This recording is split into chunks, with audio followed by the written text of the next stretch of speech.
nós temos a última aula. Pelo nosso programa, o título da aula é sobre as instituições pós-pandemia.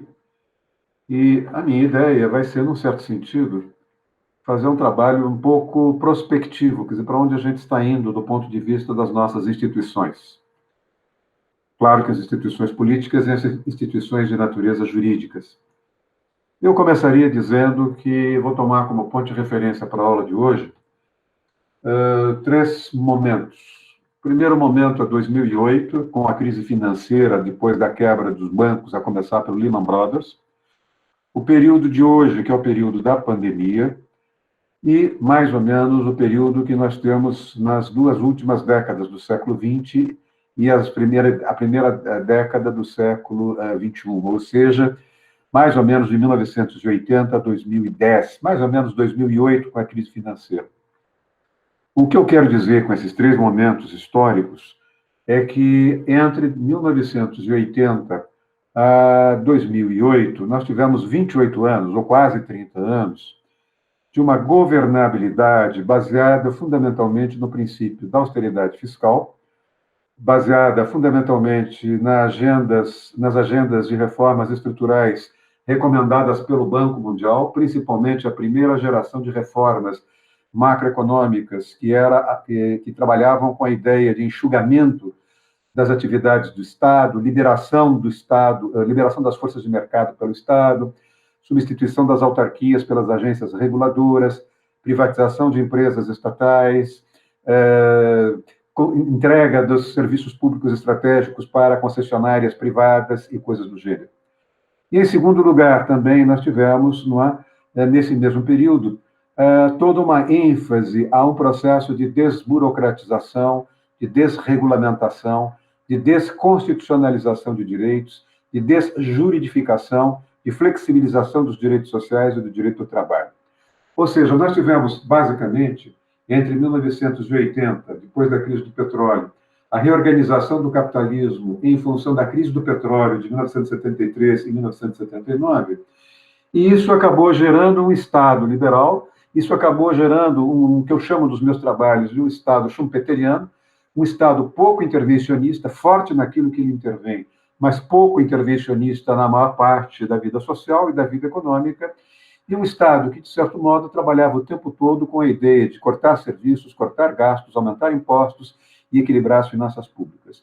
E os dois outros momentos que eu tenho são momentos em que nós vamos perceber, na crise financeira de 2008 e este ano, com a crise da pandemia, a crise de saúde pública, a necessidade de um Estado mais forte, a necessidade de um Estado mais regulador, a necessidade de um Estado mais intervencionista. Quer dizer, fundamentalmente, o que eu quero mostrar para vocês é que de 1980 a 2020, nesses 40 anos, nós vamos ter praticamente uma hegemonia de um Estado liberal, a hegemonia de políticas econômicas ultraliberais, a hegemonia de uma concepção de um mercado livremente capaz de atuar pelos seus lei da oferta e da procura, e um processo quase que, vamos dizer, hegemônico, veloz, maciço, consistente, de redução do tamanho do Estado, de privatização de tudo aquilo que era função do poder público, de certo modo, ou de quase tudo que era função do poder público até certo ponto. E, no entanto, o que nós vamos perceber é que em dois momentos, 2008 e 2018, melhor dizendo, não, 2008 e 2020, o que nós vamos ter são dois momentos que exigem a presença de um Estado forte, não é? Então, a questão que vai se colocar para a aula de hoje é saber o que é que vai prevalecer a partir de 2021.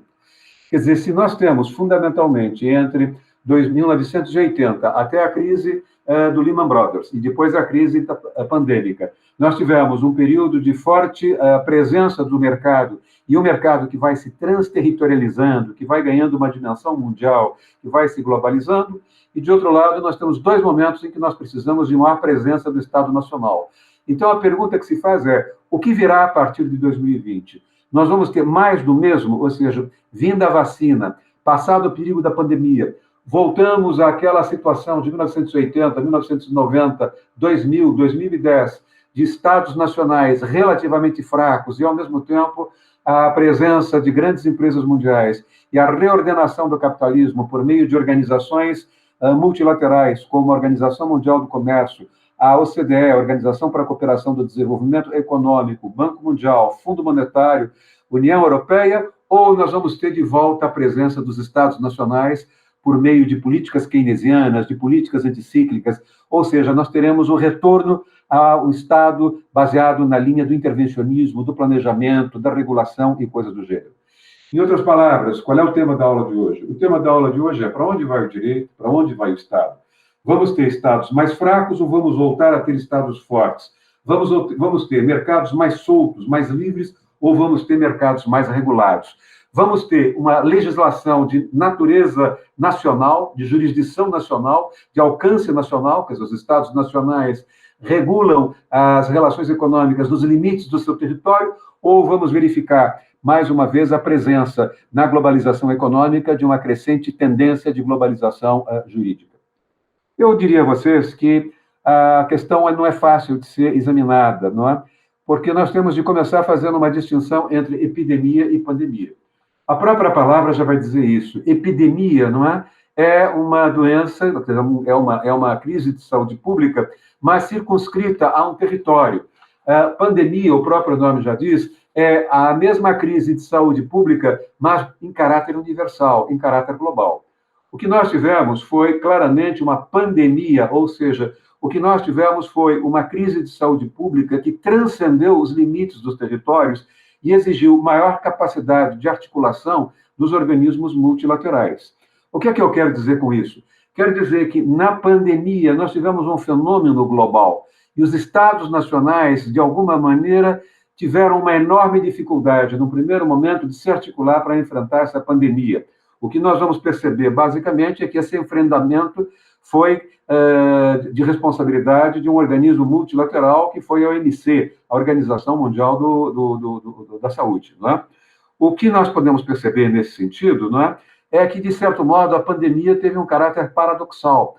Esse paradoxo está no fato de que a pandemia gerou, não é? Ela foi uma incerteza, algo imprevisto, que nos igualou a todos, ricos e pobres, não é? Asiáticos e ocidentais, europeus e africanos. Mas, ao mesmo tempo, a pandemia, nos seus efeitos socioeconômicos, ela, de alguma forma, agravou ainda mais as desigualdades. Quer dizer, basta ver o número de desempregados da economia formal, basta ver o número de pessoas que caminhou para a descendência no corte de renda, caminhando para a miséria absoluta, para a pobreza absoluta, ou para a situação de miséria, e por aí vai.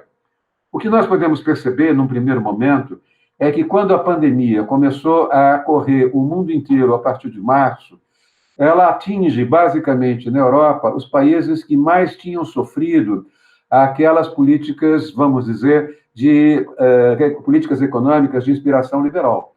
Quando nós vamos olhar o que aconteceu com a Espanha, nós vamos olhar o que aconteceu com a Itália e o que aconteceu em Portugal, primeiramente com a Itália, depois com a Espanha, e agora está acontecendo com Portugal, são os países europeus que, depois da crise financeira de 2008, foram obrigados pela União Europeia, foram obrigados pelo Banco Mundial, foram obrigados pelo Fundo Monetário Internacional a aceitarem não é, os princípios de austeridade fiscal. O que nós vamos perceber com uma certa clareza, que os países que, de certo modo, tiveram um número maior de infectados e um número maior de mortos, eram justamente os países que aplicaram o receituário liberal, eram os países que estavam, de alguma forma, privatizando os seus sistemas de saúde, eram os países que estavam privatizando os serviços estratégicos, inclusive na área de saúde, não é? Os sistemas de saúde desses países estavam fragilizados pelas políticas de austeridade fiscal. Ao mesmo tempo, nós também vamos perceber que, enquanto os organismos multilaterais, a começar pela OMC, tiveram maior flexibilidade para enfrentar a pandemia, os Estados nacionais tiveram uma espécie de fracasso no primeiro momento. Houve uma espécie de dificuldade de diálogo entre os Estados nacionais, e com isso nós vamos perceber, principalmente nos países europeus, que as formas de inteligência compartilhada falharam. Quer dizer, as formas de inteligência, as formas de negociação falharam.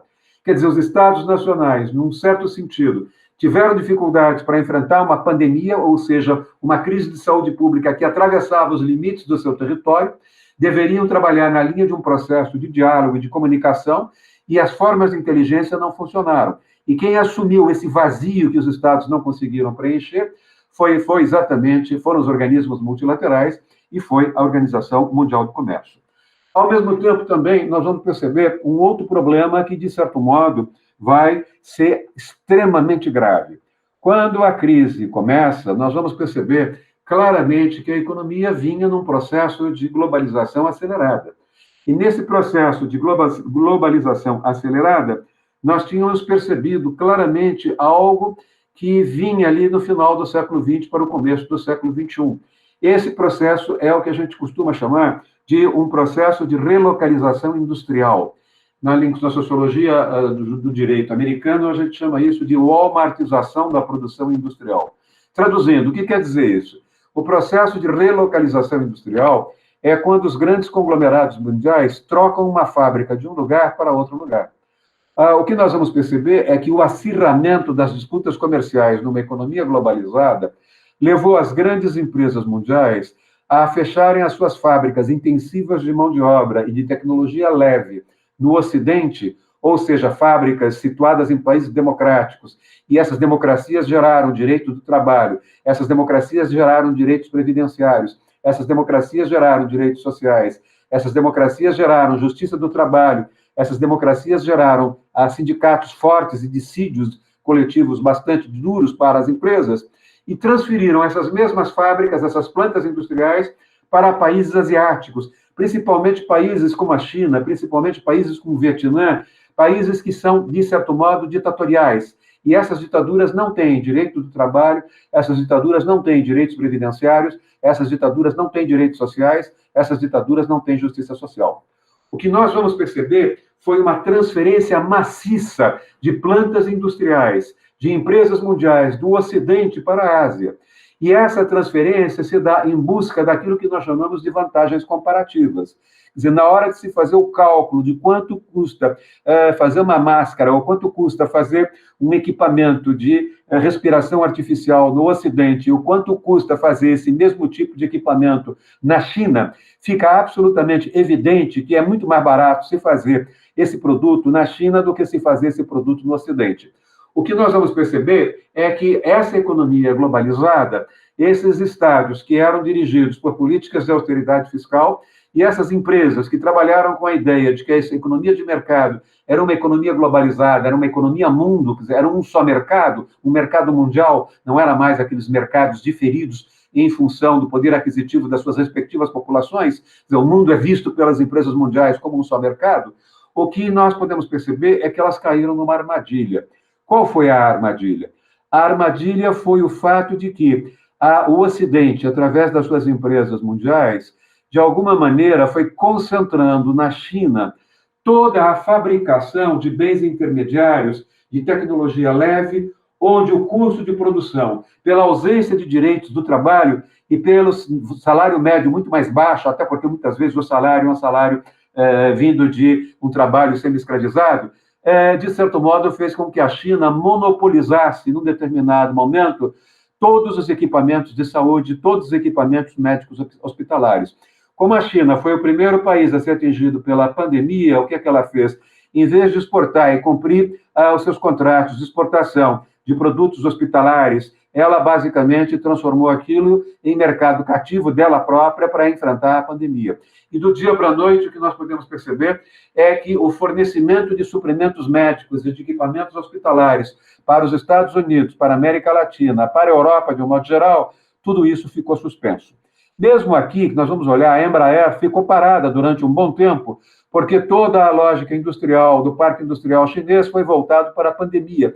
E a Embraer não tinha suprimentos vindos da China para poder, num determinado momento, dar continuidade à montagem de aviões.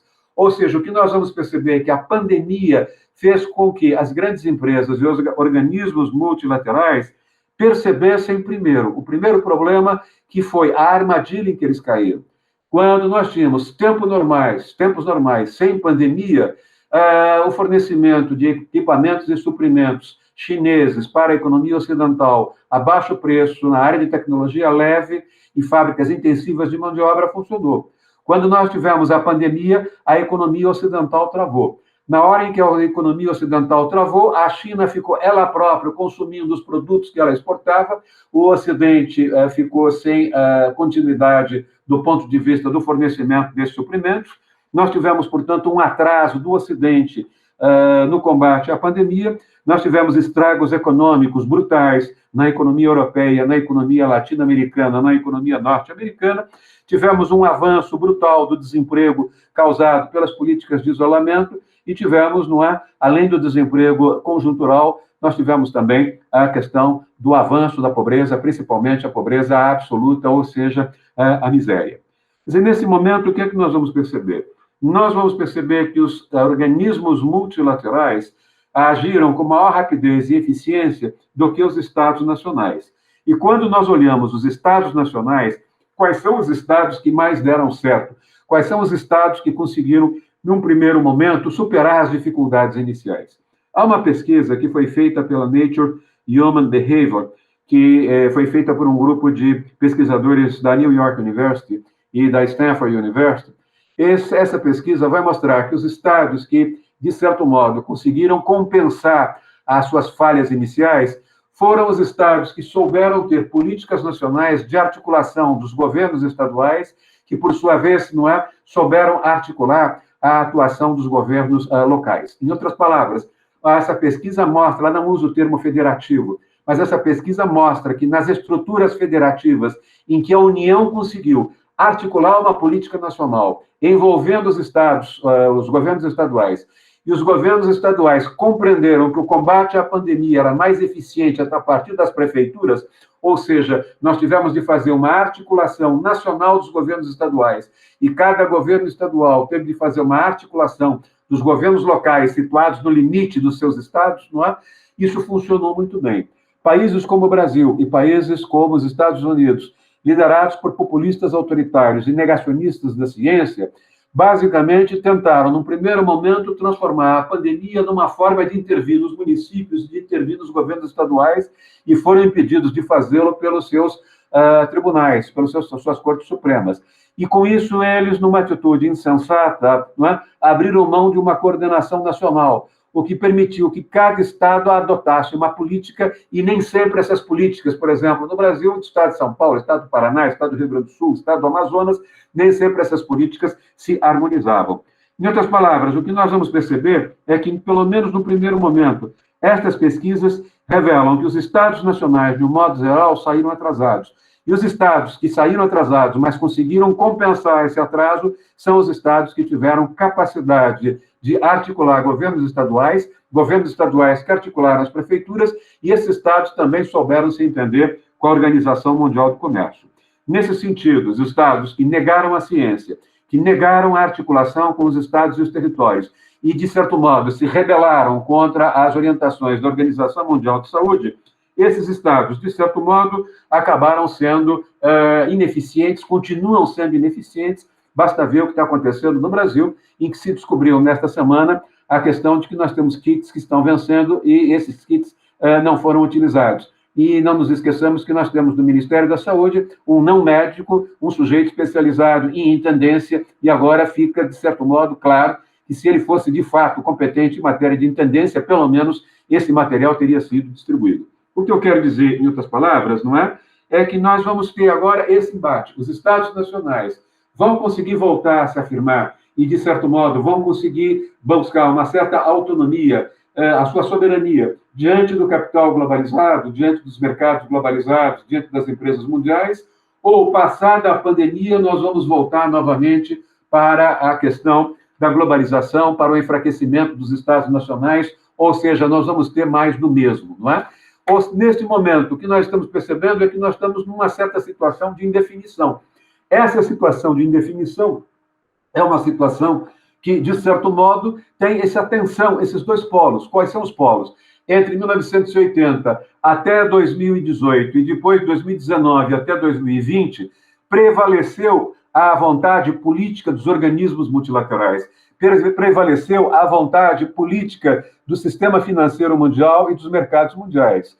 Em 2018, houve, não é, na crise financeira, a necessidade dos bancos centrais, dos estados nacionais, de maior intervenção. Naquele momento, os estados nacionais detiveram um pouquinho o avanço da globalização econômica. Mas, passada a crise financeira, nós vamos perceber que os organismos multilaterais tiveram maior resiliência, os mercados mundiais tiveram maior resiliência e enquadraram novamente os Estados nacionais. E agora nós estamos vivendo novamente o mesmo dilema do sistema financeiro. Hoje se exige Estados nacionais mais ativos para dar o combate local, para dar o combate estadual, para dar o combate nacional à pandemia. Mas será que, vinda a vacina e passada a pandemia, os Estados nacionais vão continuar conseguindo intervir nas suas sociedades, ou como em 2018 para 2019, eles vão tender num processo de refluxo, eles vão voltar, de certo modo, a se tornarem mais fracos do ponto de vista da intervenção nos seus próprios estados, e a política mundial, através dos organismos multilaterais, é que vai prevalecer. Se nós olharmos a história da última década, nós vamos perceber que a resposta é muito mais plausível, no sentido de que os Estados nacionais vão refluir, e com isso nós vamos ter o avanço novamente dos organismos multilaterais, do que o inverso. Em outras palavras, o que eu quero dizer é que tudo indica que, passada a pandemia, chegando no ano que vem, a vacina, nós teremos o que aconteceu em 2008 com a crise financeira. Ou seja, nós vamos voltar novamente a políticas de austeridade fiscal, políticas impostas para os estados pelos organismos multilaterais, os estados sendo obrigados a privatizarem empresas estatais e serviços públicos, e os critérios de remuneração pelos serviços públicos privatizados são critérios de remuneração dos acionistas e não tarifas sociais, e com isso nós vamos voltar novamente àquela continuidade de uma economia mais globalizada e de mudança no perfil funcional do direito positivo e da autonomia dos Estados nacionais. Traduzindo e colocando isso em termos mais claros para vocês, o que eu quero dizer é que a tendência que nós temos nesse momento é de caminhar na linha de 9 princípios, 8 a 9 princípios. O primeiro desses princípios, nós já estamos assistindo isso nos últimos 40 anos, e acho que isso vai tender, passada a crise, chegada a vacina, isso vai tender a crescer, é um processo de deslocamento da produção legislativa, um processo de deslocamento da produção do direito para instâncias não legislativas.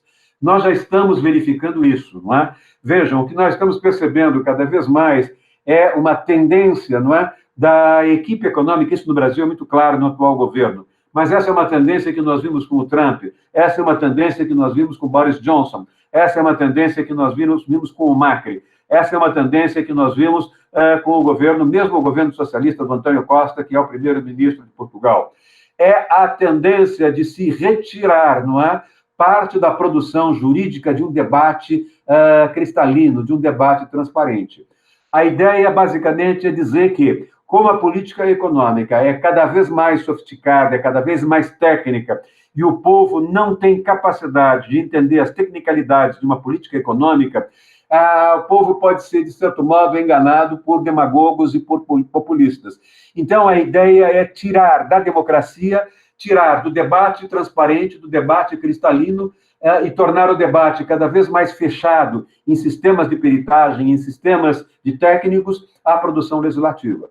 Isso, por exemplo, foi iniciado no Brasil com a criação, nessa configuração nova, do Conselho de Política Monetária. Ele não tem reuniões abertas, as reuniões são fechadas, só tem gente com uma formação em economia, e eles emitem uma ata escrita por economistas para serem lidas por economistas de banco, ou economistas de grandes empresas, ou secretários da Fazenda.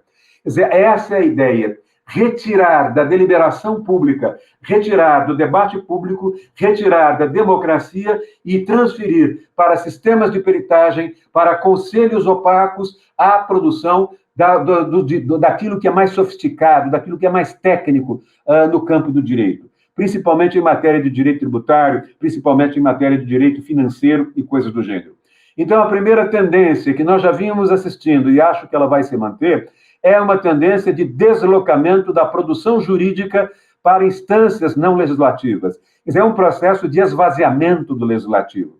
Eu costumo muito chamar a atenção dos meus alunos para o fato de que quando jornalista, há muito, que eu sou jornalista, mas há muito tempo atrás, quando eu ainda era repórter e frequentava Brasília, eu via um Congresso com um capital humano maior do que ele tem hoje. Hoje, o que nós temos é o que eu chamo de um fenômeno tiririca, não é? Ou seja, é um Congresso esvaziado, um Congresso com políticos muito fracos, e quando nós olhamos o Congresso de 20, 30, 40 anos atrás, ou até mais, mas o meu horizonte é um Congresso, a primeira vez que eu estive no Congresso como repórter foi em 1970, portanto, há 50 anos, o Congresso tinha um peso maior, os deputados e senadores tinham um perfil intelectual, uma formação econômica, uma representação política, um sentido de legitimidade maior do que nós temos hoje. Não é? Hoje nós temos essas coisas que nós chamamos de centrão e coisas do gênero. Isso significa claramente um fenômeno de empobrecimento do parlamento. Ele não desaparece, mas ele, de alguma maneira, perde prestígio com essa tendência de deslocamento da produção jurídica para instâncias não legislativas. A segunda tendência está atrelada à primeira tendência. Na medida em que existe, na primeira tendência, um deslocamento da produção jurídica para instâncias não legislativas, a segunda tendência revela que vai haver uma substituição dos mecanismos deliberativos por sistemas de especialistas, por aquilo que na ciência política nós chamamos de comunidades epistêmicas ou sistemas de peritagem. Em outras palavras, nós vamos começar a perceber claramente o quê? Nós vamos começar a perceber que não são mais parlamentares que vão discutir projetos de lei. Eles vão receber ou medidas provisórias ou PECs, vão ganhar, através do presidencialismo de coalizão, a possibilidade de indicar membros para ministérios e administração pública, e, em troca, eles aprovam de uma maneira rigorosamente fechada, sem alterar uma única vírgula, as medidas provisórias feitas por sistemas de peritagem, as PECs feitas por escritórios de advocacia, por interesse de certos grupos sociais, por interesses de certos grupos da própria administração pública. Uma das coisas que a Operação Lava Jato mostrou, por exemplo, foi como a Odebrecht e outras empresas, não é? Negociavam medidas provisórias, a aprovação de medidas provisórias ou de PECs ou de projetos de lei, sem que o Congresso não mexesse uma única linha, mas o projeto era aprovado pelo Congresso. Não é? O que é que eu quero dizer com isso? Quero dizer que nós vamos começar a perceber essa tendência de elaboração de projetos de lei ordinária, de lei extraordinária, de medidas provisórias, de projetos de emendas, propostas de emenda constitucional, sendo elaboradas por sistemas de peritagem, por centros de especialistas, pela área jurídica de uma confederação empresarial e coisas do gênero. Eu participei durante 5 ou 6 anos do programa da Globo chamado Painel, que era claramente um programa formado por especialistas. É difícil fazer um cálculo, mas quando a gente vê, eu fui um dos que mais participou desse programa, nós mais ou menos ali fazendo uma espécie de um estudo muito singelo, não é? Não foi nada do pessoal do programa, nós que participávamos, nós vimos que a maior parte dos participantes tinha, no mínimo, título de doutorado, ou no Brasil, ou doutorado obtido nos Estados Unidos ou na Europa. Basicamente, o programa Painel era um programa de, vamos dizer, o que nós podemos chamar de um sistema epistêmico, não é? Não era qualquer um que podia falar a qualquer hora, qualquer afirmação, qualquer coisa a respeito de uma política social ou econômica. Era um programa de especialistas para especialistas. Era um programa muito interessante, era um programa de grande respeitabilidade. Eu me lembro que fui parado um dia em Lisboa, às 5h30 da manhã, descendo do aeroporto para pegar um trem, para dar uma aula, dali a 3 horas, na Universidade de Évora, quando veio uma senhora me cumprimentar pelo que eu havia dito no programa anterior de um domingo. Ela é portuguesa, me assistia aqui no Brasil. E ela era economista. O que eu quero dizer, basicamente, é exatamente isso. Os sistemas de peritagem são sistemas acadêmicos. Mesmo nas audiências públicas, se vocês prestarem atenção, as atuais audiências públicas do Senado e as audiências públicas do Supremo, cada vez mais são compartilhadas, cada vez mais são protagonizadas por especialistas. Eu me lembro muito do advogado Luiz Roberto Barroso, hoje ministro do Supremo, atuando em nome de uma série de movimentos sociais nas audiências públicas. E eu me lembro de uma das pessoas que me dizia o seguinte: ele fala melhor, ele tem o domínio técnico, ele tem o conhecimento jurídico, nós não temos o que falar na audiência pública. Isso mostra claramente uma certa perversão. A audiência pública foi criada exatamente para permitir que todos nós tivéssemos acesso nas grandes discussões jurídicas brasileiras. E no momento em que vocês têm os movimentos sociais chamando advogados, engenheiros e médicos para discutir questões fundamentais, como o aborto, pesquisa com célula-tronco, mais uma vez nós olhamos essa segunda tendência, a substituição dos mecanismos deliberativos para sistemas de peritagem, para especialistas, para comunidades epistêmicas, ou seja, para o conhecimento especializado e não o conhecimento do homem comum. Da mesma maneira que os dois primeiros pontos estão imbricados, o terceiro ponto também está imbricado. O que nós vamos começar é perceber também um terceiro deslocamento. Não é? O primeiro deslocamento é o deslocamento da produção jurídica para instâncias não legislativas. O segundo deslocamento é a substituição de mecanismos deliberativos por sistemas de peritagem. O terceiro deslocamento é o deslocamento da titularidade dos parlamentos nacionais para os organismos multilaterais. Em outras palavras, o que eu quero dizer é que a Organização Mundial do Comércio, a Organização para a Cooperação do Desenvolvimento Econômico e o Banco Mundial começaram a avocar para si a responsabilidade de formular minutas de projetos de lei e a negociar a implantação dessas minutas, a importação dessas minutas, melhor dizendo, em troca de abertura de linhas de crédito, em troca de abertura de linhas de fontes de inovação tecnológica e em troca de nichos de novos mercados para determinados países, não é? Que esses países importassem e nacionalizassem essa legislação. Traduzindo, não é? Vejam, por exemplo, aqui o Jornal Valor, na semana passada, mostrou uma resposta da Ordem dos Advogados do Brasil no que se refere a uma consulta do Departamento de Promoção de Indústria e Serviços do Ministério das Relações Exteriores, dizendo que a OCDE está pedindo a abertura do mercado brasileiro de serviços legais. Essa é uma demanda que já consta da OMC há pelo menos 25 anos. Essa abertura do mercado de serviços legais se deu já em vários países da Europa e, ao mesmo tempo, se deu também no Japão. A ideia é exatamente essa, quer dizer, internacionalizar o direito, de certo modo, universalizar em diferentes países, principalmente a legislação que é fundamental para a viabilização dos negócios econômicos, para a viabilização das importações e exportações, ou seja, direito tributário, direito econômico, direito societário, direito corporativo, direito antidumping, direito da regulação econômica e coisas desse tipo. E com isso o que nós teríamos seria cada vez mais a presença de entidades intergovernamentais legislando para os governos. Quer dizer, os governos vão continuar, os estados nacionais vão continuar, mas vão continuar esvaziando parte da sua soberania substantiva, vão perder parte da sua soberania, vão, de certo modo, não é, importar as legislações, entregar essa legislação importada para o Congresso referendar, e isso vai, de certo modo, sendo acelerado.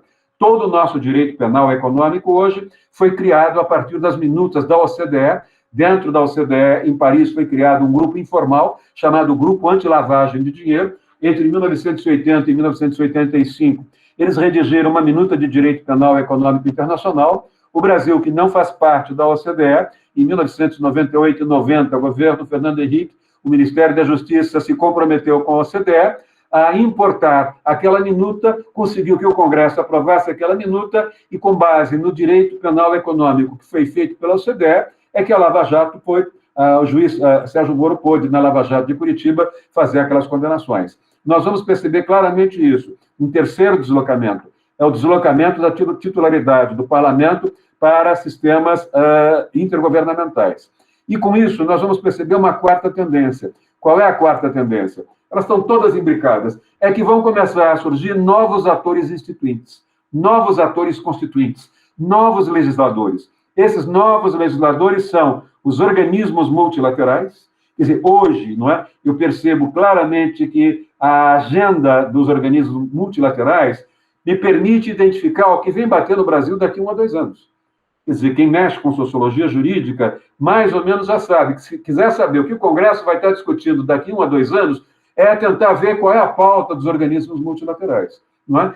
Nós vamos começar, portanto, a perceber exatamente isso. Há uma nova fonte substantiva de direito. Há novos agentes jurídicos, novos agentes constituintes de direito. São os organismos multilaterais, são os organismos supranacionais. E também são as organizações não governamentais mundiais. Elas também vão interferindo, elas também vão negociando, elas também vão pressionando em nome de movimentos sociais transnacionais com os organismos multilaterais, concessões em matérias de direitos. Eu comecei a perceber isso com uma certa clareza em 2000, mais ou menos, quando comecei a orientar duas teses de duas antigas alunas minhas de iniciação científica e que trabalharam com uma visão sociológica do direito internacional público.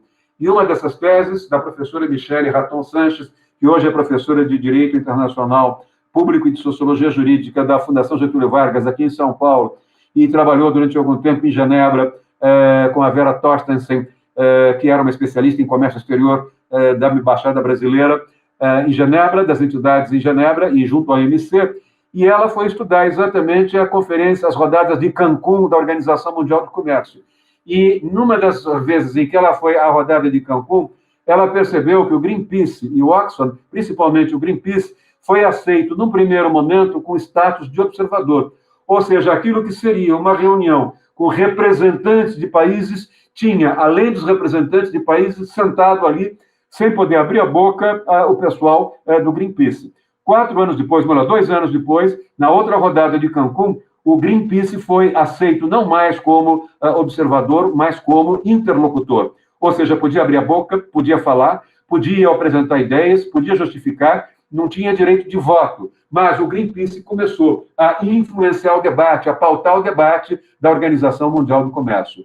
Ou seja, o que nós vamos começar a perceber que é a existência, não é, de novas formas de atuação política, de novos atores políticos, em detrimento dos partidos tradicionais, em detrimento dos sindicatos trabalhistas tradicionais e coisas do gênero.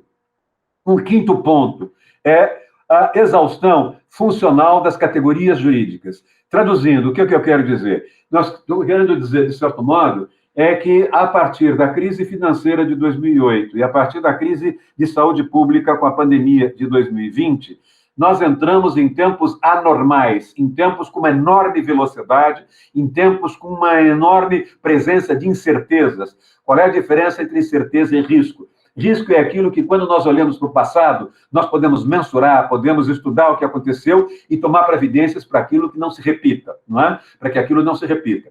Na incerteza, não. Nós não temos experiência, não sabemos o que pode acontecer, sabemos que pode acontecer alguma coisa que nós não conhecemos.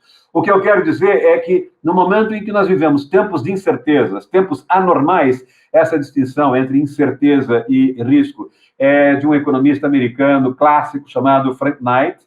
Ele vai dizer exatamente isso: o mundo de incerteza é um mundo de anormalidade, o mundo de risco é um mundo de normalidade. Quer dizer, eu como historiador ou como sociólogo do direito que gosta de história, posso fazer uma avaliação, por exemplo, de como é que as escolas voltaram, como é que os alunos voltaram à escola depois da gripe espanhola. Como é que isso ocorreu na Europa? Como é que isso ocorreu nos Estados Unidos? Como é que isso ocorreu numa Europa mais calvinista ou luterana? Como é que isso ocorreu numa Europa mais católica? A partir daí eu estudo aquilo, mapeio aquilo e posso utilizar isso numa política para o retorno às aulas na Secretaria Estadual de Educação. Isso é risco, não é? Risco de análise de risco conjuntural é assim que se faz. Com a incerteza, não. A incerteza, eu sei que pode acontecer alguma coisa distópica, que pode romper as estruturas vigentes, não é? Vejam, eu sabia a possibilidade de riscos atômicos, mas Chernobyl trouxe algo que nós não esperávamos. Isso é uma incerteza, não é? O que eu quero dizer é que tempos de incerteza são tempos anormais. E quando nós olhamos a teoria do direito, quando nós olhamos a nossa formação jurídica, quando nós olhamos o que aprendemos em introdução ao direito, o que aprendemos em teoria do Estado, o que aprendemos em teoria geral do direito civil, teoria geral do direito público, basicamente são categorias para tempos normais. Ou seja, como é que nós podemos lidar com, em tempos anormais, com conceitos jurídicos feitos para tempos normais? Não sei se eu estou sendo claro. O que eu estou querendo dizer é que, num determinado momento, o nosso ferramental jurídico é pobre demais para dar conta de problemas grandes demais. É essa a questão que eu chamo a atenção de vocês. Está havendo, nesse momento, uma exaustão da teoria do direito. A teoria do direito, os teóricos do direito não estão conseguindo repor novos conceitos no debate jurídico. Nós não estamos, eu dirijo esse departamento na USP, meu departamento é o departamento de teoria geral do direito, de filosofia do direito, de sociologia jurídica e de história do direito. Não é? Eu sou chefe pela terceira vez nesse departamento, não é? Vou totalizar 6 anos como chefe em momentos intermitentes, não é? Basicamente, o que eu percebo agora é uma espécie de, nos deem tempo, nos deem oxigênio. Quer dizer, nós não estamos conseguindo repensar essas categorias, tal a velocidade dos acontecimentos, tal a nossa incapacidade de prever ou de avaliar as incertezas. Ou seja, está havendo uma espécie de exaustão funcional da teoria do direito. As categorias que nós temos para pensar o direito não necessariamente dão conta dos problemas que nós estamos vivendo na sociedade marcada pela pandemia hoje e marcada pela crise financeira de 2018. Isso está exigindo, vamos dizer, introduzindo a exigência de um novo tipo de direito, de uma nova maneira de pensar o direito. Basicamente, o que eu quero dizer, isso está exigindo que nós tenhamos cada vez mais aquilo que se convencionou chamar de novos domínios transversais e transdisciplinares do conhecimento jurídico. Que significa um domínio transversal, não é? Significa claramente que eu não posso mais trabalhar com os modelos normativistas tradicionais, eu não posso mais trabalhar com um autor como Kelsen, apenas e tão somente como Kelsen, que pensa o direito pelo direito, que pensa o direito pelos seus aspectos lógico-formais. Eu tenho de repensar o direito na sua interface com as demais ciências. Eu tenho de caminhar para uma linha de um conhecimento interdisciplinar, como eu disse para vocês na primeira aula. Eu não posso mais trabalhar com a ideia de um conhecimento jurídico monodisciplinar. Vejam, Harvard enfrentou um problema dramático alguns anos atrás. Diante da consciência de que haveria necessidade desses novos domínios transversais e transdisciplinares de direito, Harvard entrou numa crise em que ela não sabia, a universidade não sabia mais eleger quais eram as matérias obrigatórias no curso de Direito e quais eram as matérias optativas. Num determinado momento, eles não sabiam acompanhar a evolução dos acontecimentos e as incertezas e não sabiam o que seria prioritário e o que seria eletivo e especialização. E deixaram para todos os seus alunos a responsabilidade de escolher. Acabaram com a distinção entre eletivas e obrigatórias e deixaram só que todas as disciplinas fossem eletivas conforme a vontade dos seus alunos. A Pennsylvania University, que faz parte das top 10, fechou o seu curso tradicional de Direito e abriu 3 cursos: Direito e Economia, Direito e Engenharia e Direito e Medicina. Ou seja, se vocês perceberem, eram cursos transversais.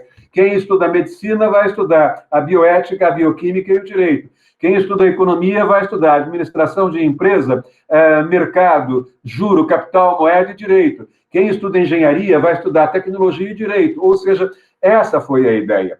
A crise do petróleo gerou um problema novo para o qual, por exemplo, os escritórios americanos não estavam preparados. Quando acabou a crise do petróleo, várias empresas, inclusive empresas petrolíferas dos Estados Unidos, processaram os escritórios de advocacia americanos, acusando os escritórios americanos de não terem sabido antecipar a chegada do cartel dos países exportadores de petróleo que aumentariam o preço do óleo. Ou seja, as empresas americanas processaram por danos morais e materiais, pediram o ressarcimento dos seus prejuízos aos escritórios que as atendiam, alegando que eles não foram capazes de se antecipar não só à crise do petróleo, mas de se antecipar ao aumento do preço do barril com a chegada da OPEP. Quer dizer, isso mostra claramente o quê? Isso mostra que aquela estratégia dos escritórios americanos de esperar o conflito eclodir e, a partir daí, atender a sua clientela, defendendo o seu cliente num litígio judicial, portanto, uma visão retrospectiva, uma visão de passado. Eu espero o problema acontecer para depois ir ajudar a empresa a resolver aquele problema. Os grandes clientes, as grandes empresas passaram a pedir uma análise mais prospectiva, passaram a pedir uma análise de risco conjuntural, passaram a pedir que os escritórios de advocacia atuassem como radares, atuassem como sonares, tentando antecipar o que viria. Em vez de esperar a eclosão de um conflito, vamos tentar nos antecipar, identificar um conflito que está vindo e sair da rota daquele conflito, não é? Essa é uma visão que, de certo modo, vai fazer, por exemplo, alguns escritórios brasileiros começarem a montar um departamento de análise de risco conjuntural para, de certo modo, lidar com a questão exatamente do que pode acontecer. Eu não quero dar o nome de escritórios, mas os 3 ou 4 maiores escritórios, pelo menos nos 5 maiores escritórios, um deles ganhou dinheiro durante algum tempo, não com litigação, mas com consultoria. E o que alavancou a consultoria desse escritório foi exatamente um grupo de cientistas políticos que não tinha formação em direito mas que começava a analisar a pauta da Confederação Nacional da Indústria, a pauta jurídica da Confederação Nacional do Comércio e da Agricultura, as relações que os bancos, através da FEBRABAN, tinham com o Congresso, Senado e Câmara, e com isso eles iam se antecipando a certos projetos e a certas decisões e coisas do gênero. Eu mesmo, durante muito tempo, trabalhei num grande banco, montando para esse banco uma cultura de análise de risco conjuntural. Eu me lembro muito uma cena que eu vou passar para vocês meio reservadamente, mas que é muito interessante e, ao mesmo tempo, meio engraçada. Eu me lembro que foi em 2002. Em 2002, nós tivemos uma eleição presidencial em que, quando a eleição ocorreu, 3 ou 4 dias antes, o Datafolha já informalmente dispunha de uma pesquisa dizendo que o candidato Lula havia ganharia a eleição no domingo em cima do candidato Serra, não é? Mais ou menos, isso foi na quinta-feira.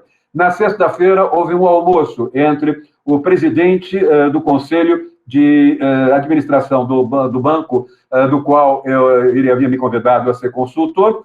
Ele havia sido prefeito de São Paulo, ele havia sido ministro das Relações Exteriores, ele liderava o pacto de acionistas majoritários desse banco, e um jornalista da Folha de São Paulo, que por acaso foi do Estadão, eu conheci, trabalhamos juntos no Estadão. E era uma conversa em off, quer dizer, nada daquilo seria publicado. E esse banqueiro resolveu, era um almoço no próprio banco, ele resolveu ter uma testemunha, pediu que eu, como consultor dele, fosse a testemunha, até porque eu era amigo do jornalista. Éramos 3. E esse jornalista era um jornalista que dizia o tempo todo o seguinte: doutor fulano de tal, dentro de 3 dias, está aqui, eu estou trazendo para o senhor, em off, Lula está eleito presidente da República, e o senhor vai fazer o quê? Fugir do Brasil? Vão tomar o seu banco? O senhor vai ficar com medo? Que tipo de providência o senhor vai tomar? O senhor não tem medo do sapo barbudo? E aquele banqueiro, na altura de 2008, 2002, estava com seus 76 anos, ele morreu com 85, 78 anos, 79 anos, ele, não é já bastante ao quebrado, ele ouvia absolutamente impassível, não é como se fosse um banqueiro suíço, e dizia: não, eu não vou fazer absolutamente nada, isso faz parte da democracia, eu sou democrata, eu tentei ser candidato a governador de São Paulo, não consegui, confiei na democracia, fui derrotado em respeito às regras do jogo. E a questão de 2 minutos depois, voltou novamente: o senhor não tem medo do sapo barbudo? O senhor não tem medo do comunismo? O senhor não tem medo de que ele encampe o seu banco? E o tempo todo ele foi dizendo o seguinte: não, foi fazendo a mesma resposta. Até o momento em que esse jornalista, o jornalista eu dou o nome, é o Clóvis Rossi, não é? Colocou o talher à mesa e disse o seguinte: doutor fulano, eu não estou entendendo nada, está todo mundo apavorado com a vitória do Lula, e você não está, e o senhor não está apavorado com nada? Ele falou: não, você tem de entender que esse senhor que está ao seu lado, que é seu amigo, não é só jornalista, é professor da USP, eu sei, é Eduardo, sou eu. E ele trabalha aqui já há algum tempo montando para nós um sistema de análise de risco conjuntural. Ele fez uma série de cenários, os cenários que ele propiciou nos mostram que o Lula claramente poderia ganhar a eleição. Esse cenário que ele nos fez foi em junho, nós estamos aqui em outubro para novembro. Em agosto, nós tomamos todas as providências, transferimos as nossas reservas para determinadas atividades, optamos por nos tornar um banco multinacional com origem na América Latina, estamos negociando a compra de um banco uruguaio, de um banco chileno, e com isso nós vamos ganhar uma certa independência com relação ao Brasil. O resultado disso é que, se vier o cenário que você está mencionando, nós já estamos protegidos desde agosto, ou seja, o banco se antecipou. E aí ele disse o seguinte: está satisfeito? Mais uma vez, o Clóvis Rossi, o jornalista Clóvis Rossi, disse: o senhor não tem medo?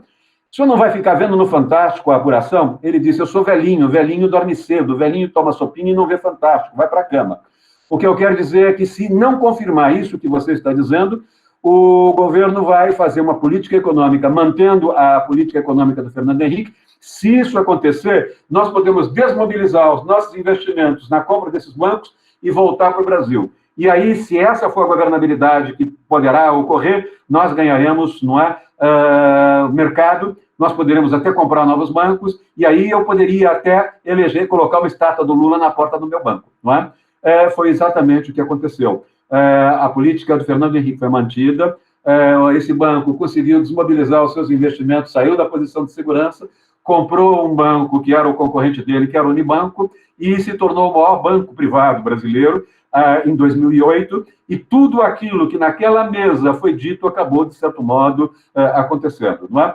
Ou seja, não sei se vocês entenderam o que eu estou querendo dizer. Eu estou querendo dizer que houve, num determinado momento, na decisão de um sistema financeiro, a possibilidade de conjugar análise política com análise jurídica, com contratos que blindavam, de certo modo, certas intervenções do Estado no sistema financeiro. Mas, ao mesmo tempo, dependendo da continuidade ou não da política econômica, isso também foi objeto de uma análise que eu fiz e que outras pessoas que eu contratei fizeram, e nós apostamos muito na possibilidade dessa continuidade.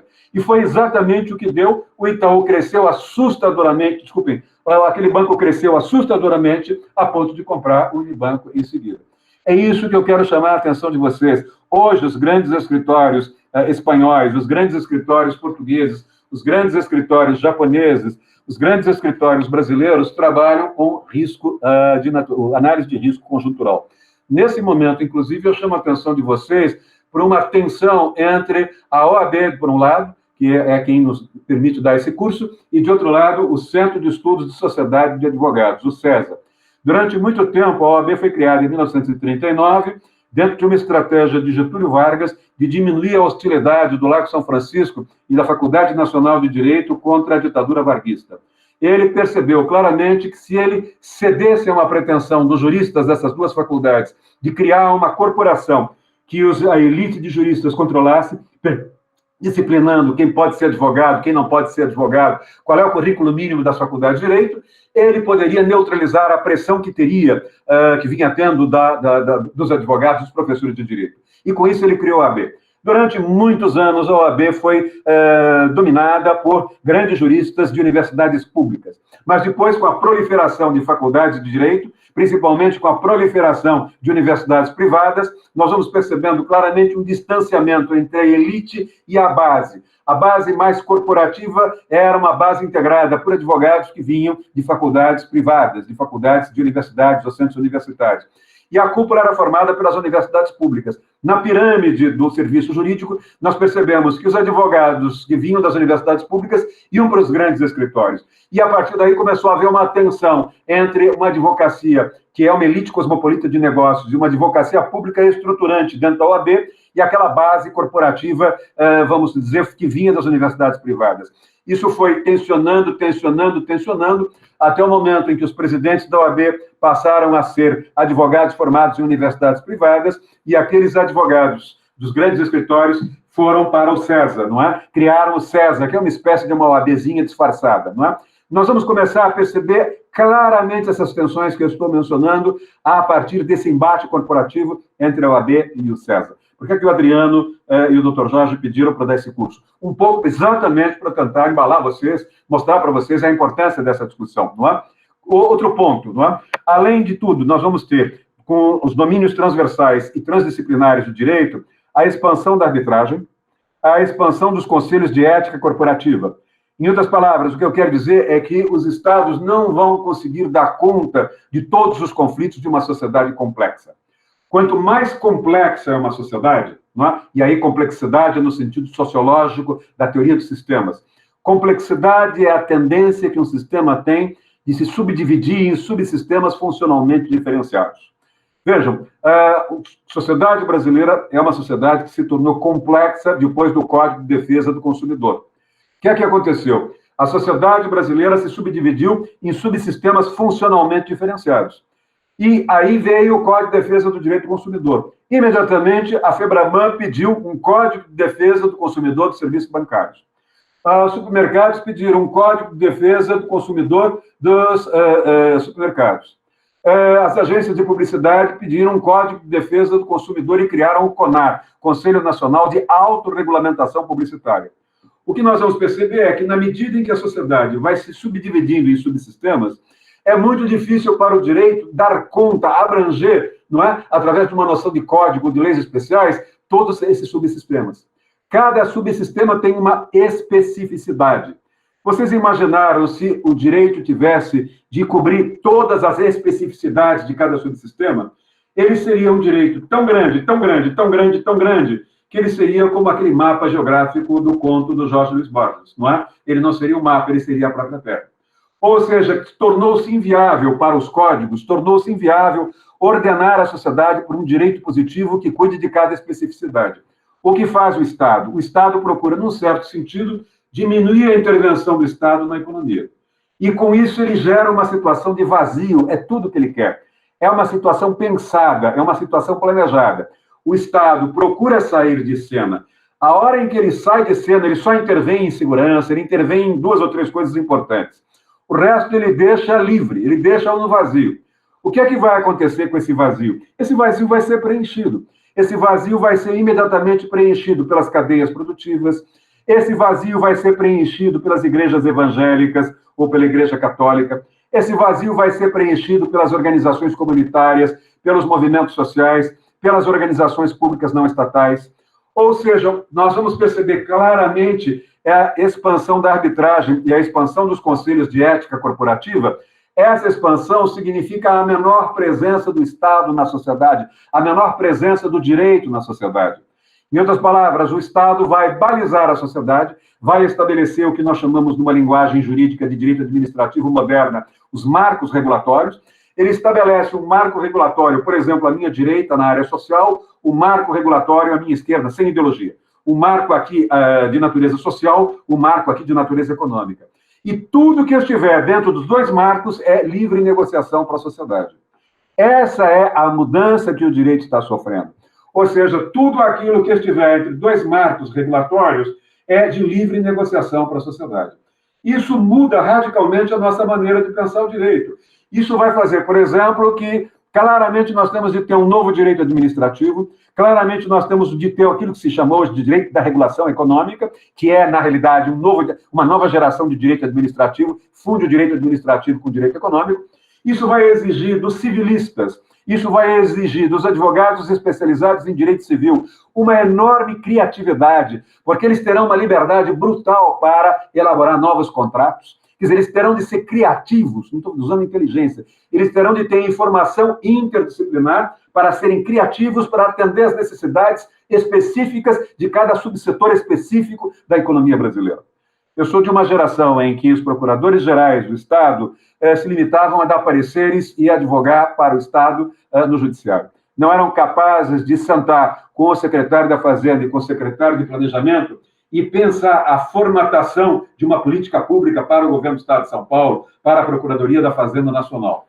Na quinta-feira passada, eu dei uma palestra para o Congresso Nacional dos Procuradores do Estado de todo o Brasil e da Fazenda, mas principalmente procuradores do Estado, dizendo que o perfil deles mudou radicalmente, não é? Da mesma maneira como nos bancos acontecia a mesma coisa. O jurídico dos bancos geralmente ficava no segundo escalão dos bancos. Não é? Quando eu comecei a estudar a área bancária do ponto de vista de uma sociologia do direito, eu percebi que lá atrás foi um homem chamado Santiago Dantas, que era um jurista fora da curva. Eu tenho, aliás, um artigo dizendo que ele é um jurista fora da curva. Ele foi capaz de perceber que, à medida em que o Brasil se industrializasse, nós teríamos uma sofisticação econômica que os advogados não estavam preparados para acompanhar. E ele, num certo sentido, ele era diretor, vice-presidente do Unibanco, antes de ser deputado e depois foi primeiro-ministro, e conseguiu fazer com que o departamento jurídico saísse de uma posição intermediária, assumisse o papel de um órgão de cúpula do banco e mandou todos os advogados fazerem um curso de PhD nos Estados Unidos. E, durante muito tempo, o jurídico do Unibanco foi um dos mais sofisticados jurídicos corporativos de todo o Brasil. Não é? Quando o Itaú comprou o Unibanco deu ao Itaú uma cultura jurídica que o Itaú não tinha. Não é? O Itaú tinha advogados tradicionais que só entravam quando o produto ia ser lançado, estava pronto, e aí eles diziam, em 3 ou 4 linhas, isso é inconstitucional ou isso é constitucional, isso pode dar bode, isso pode não dar bode. Hoje não, hoje eles são obrigados a sentar com um especialista em ciência atuarial, com um tecnólogo, com um economista, com um especialista em mercado, ou seja, ele tem de falar a linguagem das demais áreas do conhecimento científico. É isso que eu estou dizendo. Nesse momento, nós vamos começar a perceber que o direito positivo continua, mas ele trabalha na possibilidade de estabelecer marcos regulatórios, e o que estiver dentro desses marcos regulatórios é livre negociação. Isso vai fazer com que eu tenha um trânsito do monismo jurídico para uma situação de pluralismo jurídico.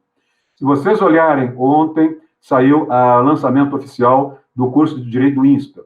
Basicamente, uma parte significativa dos professores do INSPER é de alunos meus, não é? De antigos alunos meus. Ontem, quando o INSPER estava sendo lançado, eu participava de uma banca de mestrado, o candidato tinha sido meu aluno e os 3 examinadores tinham sido meus alunos. Não é? Os três professores, um é professor do INSPER, outros dois são da Fundação Getúlio Vargas, dois são titulares. E todos me diziam exatamente o seguinte, era sobre profissão jurídica a tese, não é? Quem não tiver hoje uma formação multidisciplinar não vai perceber que nós vivemos numa situação de pluralismo jurídico. Não vai perceber que nós vamos ter, se nós temos o direito positivo fixando 2 marcos regulatórios e liberando para a autorregulação o que estiver dentro, isso significa o retorno, por exemplo, do direito costumeiro. Isso significa a possibilidade de um direito autorregulado. Né? As empresas, quando criam esse código de ética, veja o que aconteceu com o Carrefour, não é? Ele disse que tinha um código de ética. Onde foi parar esse código de ética? Não é? Vejam, é isso que eu quero que vocês vejam. O que aconteceu com o Carrefour na sexta-feira é claramente fruto de uma diretoria jurídica do Carrefour que não foi capaz de perceber a importância da autorregulação. Não é? Então, o que eu quero dizer é que no momento em que eu tenho essa situação de pluralismo jurídico, eu vou começar a perceber que o marco regulatório está aqui, o marco regulatório está aqui, eu tenho a chamada lei quadro, ou seja, o quadro me dá a moldura, agora o que estiver dentro daquele quadro é livre negociação, não é? É soft law. E aí eu vou colocar dentro da soft law o direito positivo, que é o direito regulatório, o direito costumeiro, os nossos acordos, o direito técnico da produção. Eu trabalhei para um projeto da ONU em Moçambique. Quando eu fui contratado, a única coisa que eles me perguntaram é se eu sabia operar com Windows. Não é? Essa era a condição, é o direito técnico da produção. O direito técnico da integração regional, Mercosul, NAFTA, União Europeia. O direito internacional público. Ou seja, o que nós vamos perceber? Nós vamos perceber que, ao lado do direito positivo, dentro desses marcos, nós vamos tendo camadas de direitos. Nós vamos tendo sistemas jurídicos semi-autônomos. Eles não são autônomos. Eu não posso ultrapassar as margens dos marcos regulatórios. O que eu quero dizer, portanto, é que nós encaminhamos exatamente para uma situação de expansão da arbitragem, para uma situação de expansão dos conselhos de ética corporativa. Cada vez mais, o que nós estamos percebendo é a necessidade de identificar uma série de problemas que estão ocorrendo e que são fundamentais para a nossa atuação profissional. Basicamente, o que eu quero dizer é que nós, no campo do direito, fomos treinados a lidar com questões corriqueiras. Ainda hoje, no Largo São Francisco, e ainda hoje, em 99,99% das faculdades do Brasil, eu sou obrigado a ouvir dos meus alunos de Sociologia Jurídica que eles tiveram uma aula de Direito Civil, Sociologia Jurídica, segundo ano, e Filosofia do Direito, também dou aula de Filosofia do Direito, terceiro ano. Eles me disseram que no primeiro ano os professores de Direito Civil começaram dando um exemplo clássico do que é o Direito Civil, citando o conflito entre Caio e Tício. Caio comprou uma terra que era do lado de Tício, plantou uma bananeira, a bananeira cresceu, a macieira cresceu e um dos galhos invadiu o terreno de Tício. De quem é essa banana que nasceu lá? De quem é a maçã que nasceu lá? Esse é, vamos dizer, o exemplo mais elementar que eu aprendi direito em 1968 na Largo São Francisco. Né? E ele é dado hoje em 1972. Eu vou fazer praticamente 50 anos de formado dentro de 2 anos. O que eu estou querendo dizer? O que eu quero dizer é que o direito evoluiu, esse tipo de conflito existe, é um conflito de massa. Mas hoje o que nós temos é ter um raciocínio para tentar entender quais são os novos conflitos que não são conflitos de massa e quais são os conflitos para os quais nós não dependeremos de computação. Os conflitos de massa podem ser resolvidos por computadores hoje. Há softwares, não é? A tese que eu examinei hoje era exatamente como é que fica a profissão jurídica depois da Revolução Industrial 4.0. Como é que fica, não é, a produção do advogado depois vamos dizer, dos softwares que estão sendo adotados, formulados na Índia e na China para resolver conflitos de massa. Quer dizer, a advocacia vai se dividir entre uma advocacia que, no fundo, são operadores de programas de software, que é o software que vai resolver os problemas, e aqueles que vão trabalhar dentro de uma visão de criatividade, lidando com essas questões mais na fronteira do conhecimento, nessas questões das fronteiras dos negócios, nessas questões mais difíceis que vão surgindo com a velocidade das transformações tecnológicas. Se nós não soubermos estabelecer as relações de causa e efeito, nós vamos ser naufragados. Vocês vejam, na minha idade, com essa barba que eu tenho, essa barba é por causa da minha neta, eu odeio essa barba, mas enfim. Meu sonho era ter uma neta que puxasse minha barba. E agora, com a pandemia, eu só posso vê-la, só desde que ela nasceu, vai fazer 1 ano, eu só a vi 3 meses a uma distância de 20 metros. Não é? Ou seja, ela não pôs a mão na minha barba ainda. Mas o que eu quero dizer é, este professor de vocês vai se completar 50 anos. Nesses 50 anos, eu pude perceber claramente os meus colegas de turma que foram se reinventando, eu fui percebendo claramente os meus colegas de turma que sentaram em cima do diploma e não cresceram. Eu também tenho aqueles colegas que não foram capazes de entender o que está acontecendo e perderam o mercado. Eu continuo cada vez mais sendo demandado exatamente para fazer diagnósticos de escritórios que me disseram o seguinte: nós estamos em crise de identidade, para onde nós vamos? Não é? Qual é o setor que o senhor acha que nós devemos ganhar dinheiro? Isso não é uma pergunta fácil de responder e eu procuro mostrar para eles algo que eu vou apresentar a vocês. Basicamente, vocês têm de aprender a fazer uma relação de causa e efeito. Qual é essa relação de causa e efeito? O que é a mudança econômica? O que é a mudança social? O que é a mudança política? Qual é o impacto que isso vai ter na sua profissão? Qual é o impacto que isso vai ter no seu conhecimento? Eu vou dar 5 exemplos que se imbricam mais uma vez. Primeiro, nós temos 5 mudanças que são fundamentais a partir dessa tensão entre o mundo em 2008, na crise financeira, e agora o mundo pós-pandêmico, e aquele período de afirmação e resiliência da economia globalizada e estados fracos. Não é? O que é que nós vamos ter? Nós tivemos como fatores de mudança novas tecnologias de produção, novas formas de organização, novos padrões de concorrência, integração dos mercados em escala global e ampliação das relações comerciais cada vez mais entrelaçadas entre empresas matrizes, empresas filiais, franquias e terceirizadas. Não é? Então, vejam, eu tenho aí 5 fatores que causaram mudanças. Esses 5 fatores geraram efeitos, geraram consequências. Um jurista que não souber avaliar qual foi essas consequências não é jurista. Quer dizer, um advogado que não tiver a capacidade de avaliar essas consequências terá dificuldade de se manter profissionalmente no mercado. Não é? Então, vejam, eu tenho 5 mudanças. A primeira mudança, novas tecnologias de produção.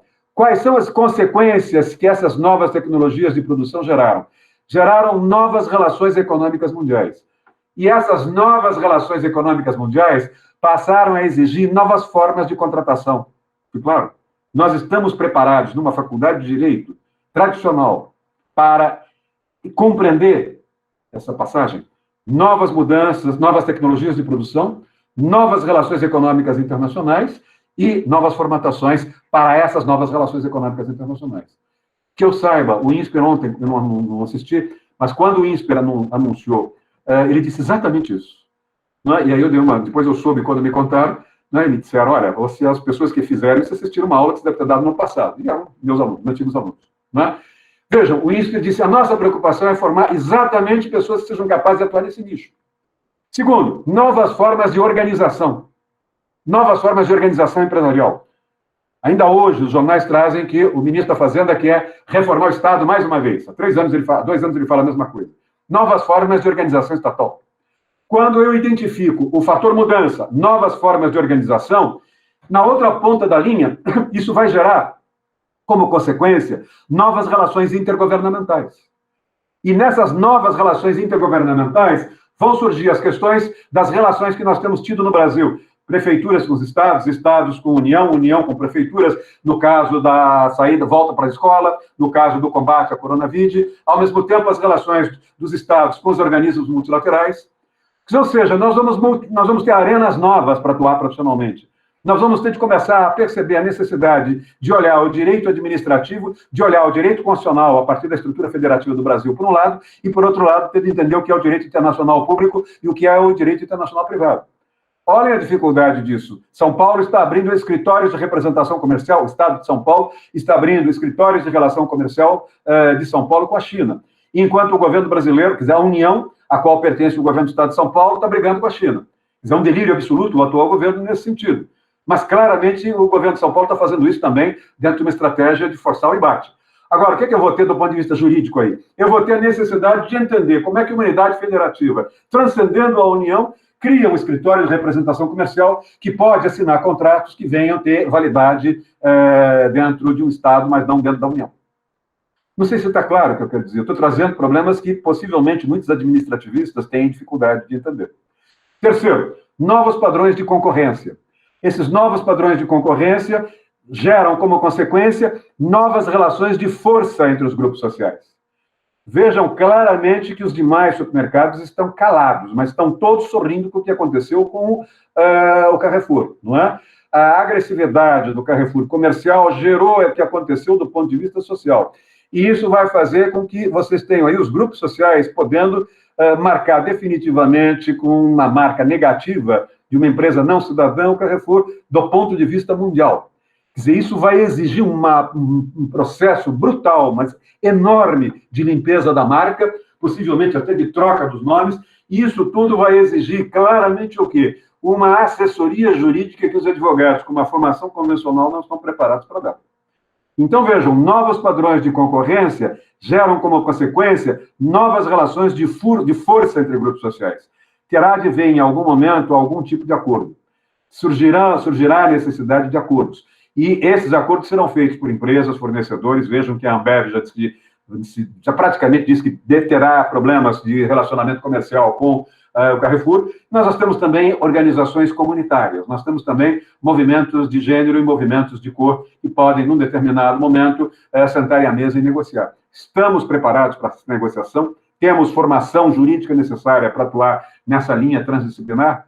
Quarta questão, integração dos mercados em escala global. Quais são as consequências? Isso gera novos horizontes de poder.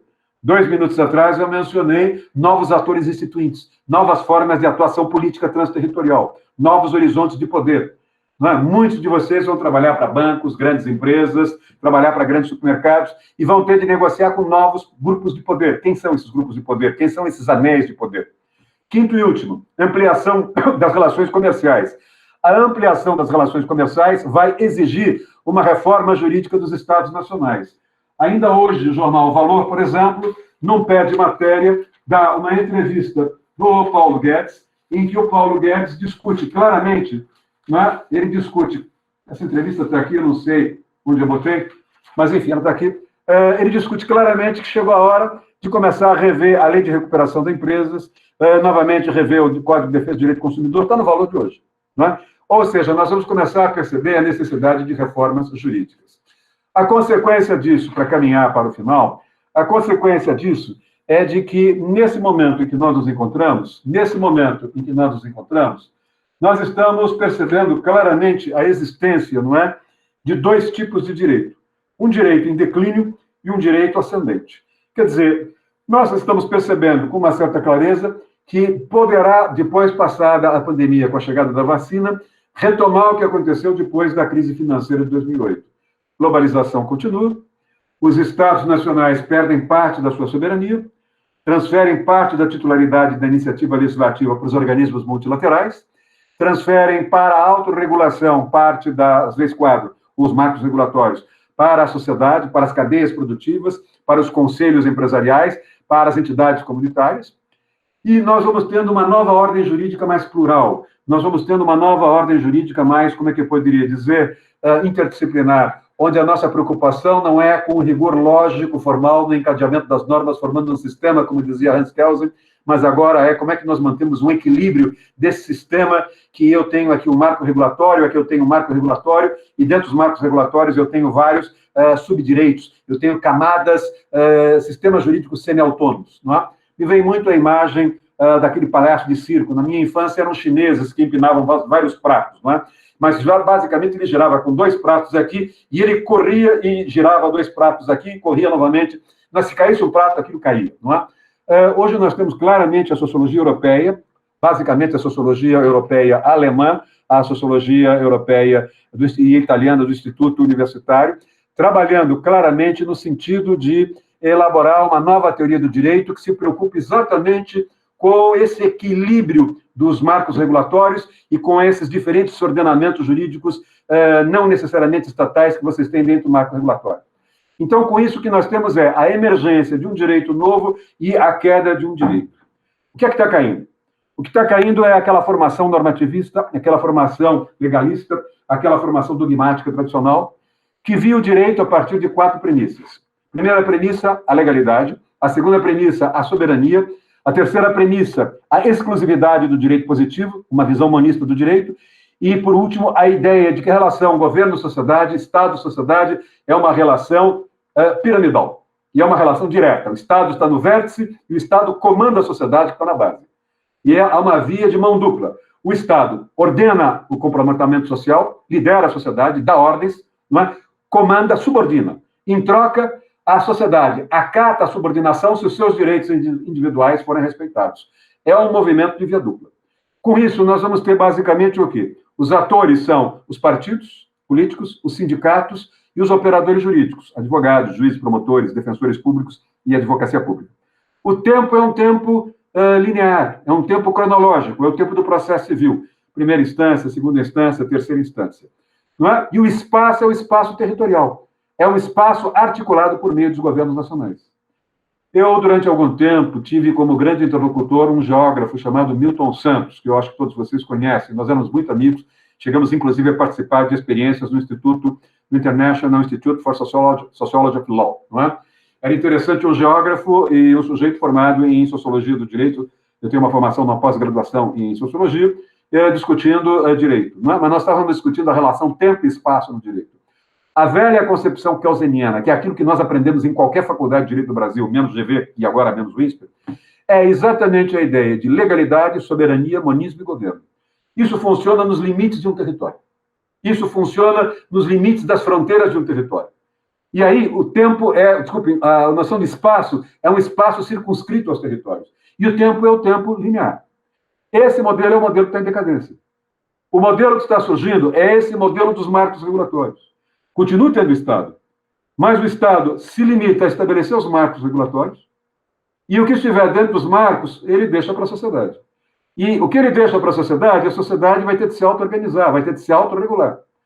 O que esse modelo procura mostrar é ele, Estado, não mais vai regular o cidadão. Ele, Estado, regula os marcos regulatórios. Dentro dos marcos regulatórios se estabelecem organizações intermediárias, organizações sociais, organizações de empresas, organizações de escolas, organizações de antigos alunos, organizações comunitárias tipo Lions Club, Rotary Club, movimentos sociais de gênero, movimentos sociais de cor, movimentos sociais de afirmação de valores regionais. É um modelo americano, é um modelo que Tocqueville vai identificar na democracia da América. Não é? O que é que garante a estrutura da sociedade americana, apesar do presidente Trump, que felizmente não foi reeleito? São esses organismos intermediários. A estrutura americana é em cima, não do indivíduo, mas é em cima das organizações a que esses indivíduos estudam, não é?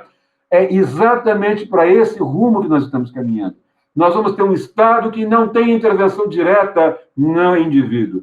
Ele vai fixar os marcos regulatórios, estimular que aquele vazio seja preenchido pelas organizações intermediárias e nós vamos ter de nos filiar às organizações intermediárias.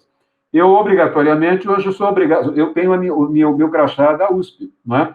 E tenho a minha carteira da Ordem dos Advogados. Sei lá, se um dia podem fechar a universidade, eu vou ter que aprender a advogar, não é? Vejam, eu sou um cidadão que tem, antes do meu título de eleitor e a minha cédula de identidade, crachá. Só para vocês terem uma ideia, houve uma vez um presidente da OAB lá em Brasília que me disse o seguinte: nós criamos aqui, é proibido a empresa exigir para você entrar nela, deixar a sua cédula de identidade e entregar um crachá. A cédula de identidade é um documento público. Você pode, sim, ser fotografado, mas não pode tomar a sua cédula em troca de um crachá. Agora, nós criamos, disse ele, lá em Brasília, um comitê, uma comissão, para canalizar o protesto contra as empresas que exigem a retenção da carteira de identidade para a pessoa subir na empresa. Só que na OAB, o comitê fica, sei lá, em terceiro ou quarto andar. E qual foi a nossa surpresa? Que nós descobrimos que a OAB estava exigindo reter a carteira de identidade e dava um crachá para a pessoa que ia denunciar uma empresa que retinha a carteira de identidade. Traduzindo, o que eu estou percebendo? Eu virei sujeito de uma organização, eu não virei sujeito da sociedade. A ideia de cidadania, que é a ideia que está por trás da ideia de teoria geral do direito, onde prevalece legalidade, soberania, monismo jurídico e governo, é uma ideia de uma sociedade de cidadãos. Cidadão pertence à civita. Ser cidadão é pertencer à cidade. Daí a ideia de uma sociedade cívica. Agora nós caminhamos para uma sociedade organizacional. O Obamacare, né, é claramente uma aposta nesse modelo de um direito que está surgindo. O Obamacare diz que ninguém pode ficar sem uma previdência.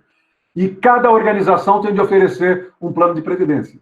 Não é? Ou seja, toda pessoa, por mais pobre que seja, tem de ser vinculada a uma organização, seja lá qual for. A ideia é forçar a nossa relação direta, não com o Estado, mas com a organização. O Estado tem uma relação com as organizações têm uma relação conosco. A relação entre Estado e cidadão é uma relação intermediada para uma organização. Isso é diferente do modelo que está em decadência. O modelo que está surgindo substitui legalidade por eficiência. O modelo que está subindo substitui a ideia de soberania pela ideia de integração. O modelo que está subindo substitui a ideia de monismo pela ideia de pluralismo jurídico. O modelo que está subindo diminui a figura do governo e cria um governo que é forte para estabelecer os marcos, é forte para garantir a segurança. Mas ele vai trabalhar no resto com aquilo que a gente chama de governança. Deixa de ser um governo subordinador e passa a ser um governo coordenador. Deixa de ser um governo planejador e passa a ser um governo que deflagra aquilo que nós vamos chamar de contatos. Uma organização faz contato com a outra organização, que faz um contato com uma terceira organização. Na medida em que nós vamos fazendo contatos, nós vamos estabelecendo uma sociedade reticular. Nós vamos estabelecendo uma sociedade em redes. Nós vamos estabelecendo uma sociedade, não é, que é inteiramente marcada por redes sociais. Há um grande autor nesse sentido, chamado Manuel Castells, que discute isso com chamada a era das redes sociais, com muita clareza. Não é? O que é que nós vamos perceber? Nós vamos perceber que as relações de espaço vão mudando. Em vez de trabalhar, como na dogmática jurídica, com um espaço territorial articulado pelos governos nacionais, nós vamos começar a trabalhar com espaços cada vez mais transterritoriais, articulados por meio de mercados globais. Isso muda a relação tempo-estado do direito.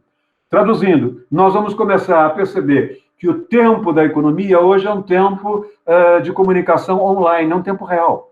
Por meio desse tablet, desse computador que eu tenho aqui, o tablet está aqui, por meio desse computador que está aqui, eu tenho um programa que me permite ver como é que está o funcionamento das bolsas, fechamento das bolsas asiáticas, como é que abriram com os seus horários as bolsas europeias, como é que já daqui às 10 horas vai abrir a bolsa brasileira e às 11 vai abrir Nova York e não sei como é que abre Chicago. Não é? Na hora em que eu vou almoçar, eu já sei como é que está fechando a Europa, como é que o Brasil já está. Na hora em que eu venho e trabalho aqui e ligo à tarde para ter o noticiário, eu sei como é que está a economia mundial. Vejam, o que eu quero é que vocês percebam que nós temos um problema dramático, que à medida em que nós evoluímos para esse novo modelo de direito, ele é um modelo pensado para uma economia globalizada, que trabalha em tempo real, e o tempo real é estruturalmente incompatível com o tempo do Estado de Direito. O Estado de Direito precisa do devido processo legal. Não é? O devido processo legal admite um recurso, ele admite uma segunda instância, ele admite um segundo julgamento. E o que nós estamos percebendo é o tempo todo o Banco Mundial pedindo reforma do Código de Processo. É tanta reforma, é tanta pedido de reforma, que se nós fizermos essa reforma, nós perdemos as liberdades públicas, perdemos o devido processo legal. Não é? O que é que eu quero dizer? Há uma incompatibilidade entre o tempo da economia, que é muito mais rápido, com o tempo do direito. Não é? Então, nós temos aí hoje uma mudança na relação tempo-espaço. À medida em que evolui, com a abertura comercial, um modelo de eficiência econômica, de integração jurídica, de pluralismo jurídico, de governança, o espaço deixa de ser territorial e articulado pelos governos nacionais e passa a ser articulado pelos mercados globais. O tempo deixa de ser o tempo do devido processo legal, cronológico, primeira instância, segunda instância, terceira instância, e passa a ser um tempo real. Isso desloca o espaço de resolução dos conflitos do judiciário para a arbitragem. E, ao mesmo tempo, nós vamos perceber a decadência dos partidos, a decadência dos sindicatos, a decadência de certas profissões jurídicas. Ontem, uma das perguntas que eu fiz nessa tese de mestrado sobre profissões jurídicas é quais são as primeiras áreas que vão entrar em decadência. As escolas de direito têm medo, pânico dessa pergunta. Quem serão os ludistas? Quem serão aqueles velhos advogados que tentarão impedir a modernização do direito e como? O que é, obviamente, impossível. E, de outro lado, o que nós vamos perceber? Que saem os partidos, diminuem a importância política dos partidos, diminuem a importância política dos sindicatos, diminuem a importância política dos operadores de direito, mas vão surgindo como importantes as empresas, as organizações não governamentais, os organismos multilaterais, os grandes escritórios de advocacia e os sistemas de peritagem e as comunidades epistêmicas. É uma coisa muito curiosa, não é? Durante anos eu ouvi, e ontem eu me lembrei muito disso, durante anos eu ouvi que sociologia do direito é perfumaria. Durante anos eu ouvi que filosofia do direito é essa discussão de moral e ética, é coisa de catecismo da missa das 10. Quando eu me formei em direito, eu venho da geração de 1968, não é? havia uma tentativa de começar a discutir a reforma do ensino jurídico a partir das matérias propedêuticas. E os professores de dogmática jurídica, geralmente professores de processo e geralmente professores de civil, que eram geralmente juízes e promotores, eles diziam: primeiro ano é jardim da infância, o curso começa para valer no segundo ano. E eu me lembro que quando eu comecei a optar por ir para a área de filosofia e para a área de sociologia, meu mestrado foi em filosofia política, meu doutorado foi em sociologia jurídica, minha livre docência foi em filosofia e minha tese de titularidade foi em sociologia jurídica. Eu trabalhei durante muitos anos na área, fui professor de introdução durante muitos anos, fui professor de filosofia do direito durante muitos anos e sou professor há muitos anos de sociologia do direito. As pessoas me diziam na sala da congregação do Lago São Francisco: você jamais vai receber parecer, você não vai ficar rico. E eu confesso que aquilo me incomodava, mas, por outro lado, eu era absolutamente satisfeito pela minha coerência pessoal, pela minha ética weberiana de convicção de querer ser professor universitário e não ser esse chamado medalhão jurídico. Por que eu digo isso? Porque eu fui percebendo que, à medida em que houve essa mudança que nós estamos falando, ela já dura mais ou menos 20 anos, até um pouquinho mais, 1980 para cá, 40 anos, eu fui percebendo cada vez mais que o judiciário passou a me chamar, a minha equipe, e aos sociólogos do direito de um modo geral, e nós nos tornamos cada vez mais próximos da operação do direito no Ministério Público e na Justiça de um modo geral, mas na Justiça Federal e na Justiça do Trabalho de um modo particular. Durante muito tempo, eu passava os meus fins de semana dando aula para juízes e promotores no interior do Brasil. De certo modo, todos caminhavam na linha de o que está ocorrendo, não é? E, a partir desse diagnóstico, todos buscavam uma nova informação. O que eu quero dizer é que nós estamos nesse momento, e para terminar, não apenas a aula, o curso, foi mais ou menos isso que eu me propus a fazer. Fazer uma espécie de sinalização para vocês de que tipo de mudança nós estamos vendo, não é? Para onde vai o direito? O que é que nós temos de voltar a estudar? Quer dizer, na minha idade, eu tive de voltar a estudar muita coisa, a ler muita coisa que eu imaginava que não precisaria ler. Né? Até hoje, eu sou um professor considerado um professor bastante atualizado em função da minha permanente presença no círculo acadêmico americano e círculo principalmente europeu. Quer dizer, da minha idade, eu olho, o pessoal brinca comigo, por que eu produzi em 2018 um livro, em 2019 um livro e lancei um livro faz menos de um mês? Ou seja, nos 3 últimos anos eu lancei 3 livros. E, ao mesmo tempo, estou dando aula para vocês. E estou dando aula no pós-graduação do Lago São Francisco e sou professor licenciado da GV. Talvez eu volte até a dar aula na GV o ano que vem, apesar do cansaço físico que eu tenho. Porque simplesmente lidar com as novas gerações e começar a mostrar essas coisas e discutir essas coisas e ver os meus ex-alunos, de vez em quando, na televisão, ver os meus ex-alunos no processo político, ver os meus alunos como juízes, promotores, ministros do Supremo ou ministros dos tribunais superiores. Eu tenho alunos do STJ, eu tenho pelo menos um outro aluno no Supremo. Eu tenho um ministro Supremo que eu reprovei na entrada num concurso na Faculdade de Direito, ele não pode me ver, eu reprovei no concurso de ingresso. Ele passou com 2 votos a favor e contra um meu. Vejam, um dos homens mais polêmicos do Supremo foi meu aluno na pós-graduação em 1979, para vocês terem uma ideia como eu envelheci. Mas o que eu quero dizer a vocês a ideia do curso foi não dizer nada de novo, mas sinalizar. Quer dizer, tudo aquilo que vocês leem, reprocessar e sinalizar uma orientação. E, para terminar, essa orientação caminha em 4 pontos. Nós temos de aprender que está havendo um processo de desnacionalização da economia, está havendo um processo de desestatização da política, está havendo um processo de internacionalização dos campos jurídicos e está havendo um processo de desenlaçamento entre o direito e o Estado. Quer dizer, o direito está saindo da sua fusão com o Estado. Nós estamos percebendo que existe, sim, nos marcos regulatórios, a fusão do direito positivo com o Estado. Mas existem direitos que o Estado não cobre. É o que está no meio dos marcos regulatórios. A desnacionalização da economia levou a um policentrismo decisório. Novos órgãos, não é? Que estão produzindo normas na área dos bancos. Nós vamos ter o Banco de Compensações Internacionais em Basel, Basileia.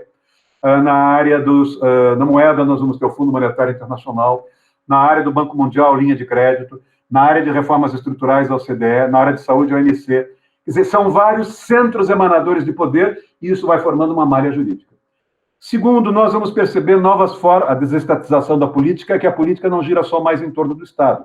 Nós temos novas formas de atuação transterritorial. A internacionalização dos campos jurídicos significa cada vez mais a influência dos escritórios americanos e britânicos sobre os escritórios da América Latina e da Europa Latina. Traduzindo, o que eu quero dizer é que a tendência é crescente no sentido de que o direito anglo-saxônico vá cada vez mais ocupar espaços que pertencem às famílias franco-românicas, germano-românicas, como a brasileira.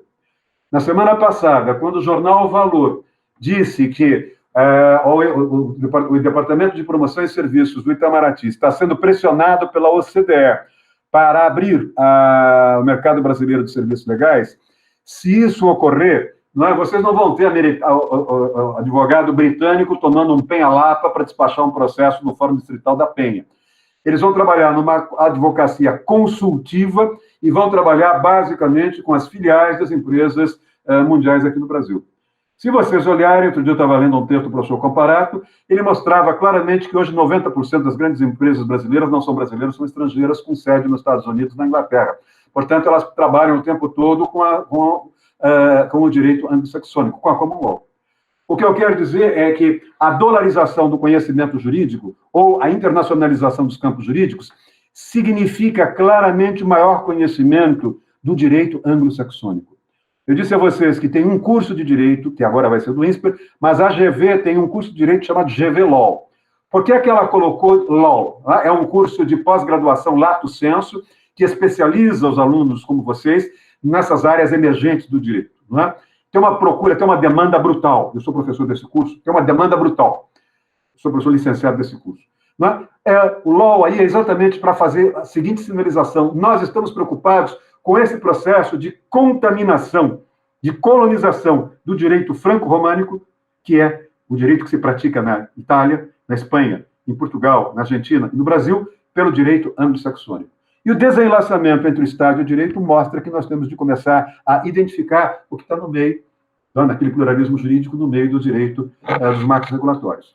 É claramente uma visão mais sofisticada, é claramente uma visão que exige uma compreensão interdisciplinar. Precisamos de um pouco mais de história, precisamos um pouco mais de ciências sociais para conseguir entender para onde vai o direito. Acho que desse entendimento é que vai depender a nossa afirmação profissional, e foi esse o objetivo do curso. Não é? Não dá nada de novo, mas reamarrar, quer dizer, tentar identificar o que está acontecendo, dar uma interpretação a isso e conscientizar vocês da necessidade de buscar novas informações, novas leituras e coisas do gênero. Não é? Eu chamo muito a atenção no meu curso de pós-graduação para o fato de que eu vejo um erro que os alunos cometem. Não é? Os alunos que se formam, muitas vezes, quando vão fazer uma tese de mestrado ou um trabalho como esse que vocês vão fazer, muitos dos meus alunos começam a lidar com textos mais antigos do tempo em que fizeram graduação. Eu não quero dar o nome desses professores, mas, por exemplo, no Largo São Francisco, nós temos alunos de Teoria Geral do Estado que leem um professor que é muito bom, foi meu professor, inclusive, na graduação, mas que tem um livro que está sendo editado há mais ou menos 50 anos. Não é? O livro foi feito por uma concepção de uma economia não globalizada. Portanto, ele fala em Estado soberano, ele critica a globalização, dizendo que ela é perversa, quer dizer, ele faz uma análise objetiva, mas, ao mesmo tempo, uma análise subjetiva. E os alunos dizem o seguinte: professor, eu estou estagiando na Confederação Nacional da Indústria, estão querendo que eu olhe o que acontece com a produção da berinjela em Lisboa, regulada na Bélgica, em Bruxelas, pelo Comitê Executivo da União Europeia. E o professor de Estado diz que isso aí não é direito, que isso aí é coisa da tecnocracia da globalização. Só que, se eu não souber qual é a tecnocracia da globalização, eu não vou ser advogado. Então, isso começa a gerar, junto aos alunos de graduação, uma certa pane. Por exemplo, eu falei agora em pluralismo. Vejo vários alunos meus, a semana passada, houve um que cometeu esse equívoco, ele transformou uma tese de doutorado, eu estava em Campos Jordão ainda, examinando, e ele citava muito Boaventura Santos e a tese do pluralismo jurídico, e Gunther Teubner, a tese do pluralismo jurídico. O que ele não percebeu é que o Boaventura Santos é um autor de esquerda que, em 1974, escreveu um trabalho chamado Direito dos Oprimidos, que foi a tese dele para Yale, em que ele procurou identificar, ao lado dos proprietários, os invasores de terra, os ocupantes, né? E ele trabalha numa análise mostrando a tensão que existe entre o direito de propriedade privada no âmbito do direito civil, que ele chama de lei do asfalto, e o direito da favela, que é o direito dos invasores. E ele vai dizer que os invasores são ilegais, afrontam a burguesia, afrontam a propriedade privada, procura evitar o termo não invadem, eles ocupam, não é? Invadir é tipificado pelo Código Penal, e ele vai dizer, eles criam factualmente um pluralismo jurídico afrontando a propriedade privada. Portanto, ele trabalha com uma ideia de pluralismo à esquerda, que é a ideia que confronta a propriedade privada. Hoje, o pluralismo que nós temos na sociologia do direito, que vem da Alemanha, ou da integração, ou do Instituto Universitário Europeu, que fica na Itália, que é da União Europeia, não tem nada a ver com a Itália, só está sediado na Itália, ele treina a burocracia da União Europeia, eles trabalham com essa burocracia sistêmica, com esse pluralismo sistêmico. Como é que se dão essas camadas de direito dentro das leis quadro, dentro dos marcos regulatórios? Quer dizer, eu vejo alunos que citam no pluralismo do Boaventura, sem perceber que a visão dele é de esquerda, no contexto de luta de classes, e agora eu tenho aqui, num contexto de integração econômica, a mesma palavra, mas que denotando outro significado. Então, tudo isso foi, não é, uma espécie de tentativa de passar para vocês também alguma preocupação de natureza metodológica. Tanto que o meu curso de pós-graduação, um dos cursos que eu dou é Sociologia da Constituição, e outro curso que eu dou é exatamente a Metodologia da Ciência do Direito no Largo São Francisco. Passo a palavra para a Raíssa, muito obrigado. Foi um prazer ter esse contato com vocês, adorei, espero que vocês tenham gostado. E, Raíssa, é com vocês. Obrigado.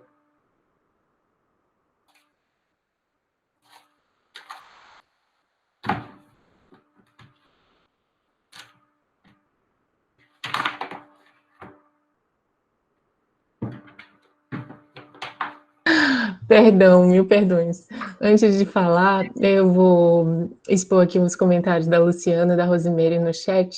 A Luciana dizendo, excelente curso, professor José Eduardo Faria, sensacional.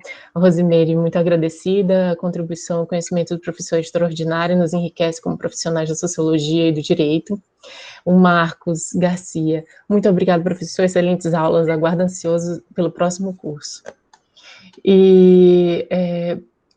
pessoal, eu espero daqui a pouquinho, peço que vocês fiquem um pouquinho para eu repetir as normas para avaliação, mas antes disso, eu quero falar um pouco sobre a minha satisfação de ter acompanhado as aulas, de poder estar com o professor José Eduardo Faria, auxiliando minimamente, né, nem que seja, de fato, fazendo essa interlocução aí para essa modalidade EAD, mas dessa satisfação, né, de ter o professor trabalhando essa complexidade da nossa sociedade, dos nossos sistemas políticos, econômico, social, cultural, jurídico, né, relacionou os fatores internos, externos, e que estão aí imbricados nessas transformações mais complexas. E é uma tarefa louvável nos dias de hoje, né? Para nós é como nós nos situamos no mundo enquanto profissionais também, enquanto juristas de modo geral, né? E ter a satisfação de ter esses temas tratados com uma nítida disposição para a docência, uma doação de tempo, de informações privilegiadas, né, de quem tem mais de 50 anos acumulados de análise de conjuntura, né, de eventos próprios da nossa sociedade, de um decano da Faculdade de Direito, da maior universidade do Brasil, é um presente para nós. Então, eu gostaria de agradecer em nome do professor Adriano, do professor Jorge Bolsinhas, que é diretor da ESA, do professor Adriano, que é o nosso coordenador, o feliz encontro do professor José Eduardo Faria com a Escola Superior de Advocacia nessa disciplina. Né? E as horas dedicadas à preparação, à exposição das aulas, inclusive as horas a mais, cada minuto, né, intensamente aproveitado em nome da realização de um ofício, né, que resgata toda a natureza, toda a sua natureza, a natureza docente, né, quando conduzido com essa motivação que a gente vivenciou, que vem das aulas do professor José Eduardo Faria. Então, professor, receba a nossa admiração, nossa gratidão pelo trabalho que desempenhou tão generosamente conosco. Muito obrigada mesmo, é uma satisfação. Obrigado, Grace. Bom, então vocês vão conversar, obrigado, estou à disposição de vocês. Até logo para todos. Até logo. Pessoal, então, em relação ao trabalho de conclusão de curso, eu vou reproduzir aqui o que eu coloquei no comecinho, né, nós vamos pedir um envio de um texto, a partir de 5 páginas, sobre quaisquer dos temas abordados nas aulas da cátedra, né, vocês podem subir esses textos lá no Google Class, quem não tiver familiaridade com a ferramenta, pode mandar também por e-mail, até o dia 8 de dezembro. Aí eu vou copiar aqui o meu e-mail e o e-mail do professor José Eduardo Faria. Por favor, copiem os 2 e-mails, né, para encaminhar, e aí os temas são aqueles que estão na cátedra, mas eu vou reproduzir aqui.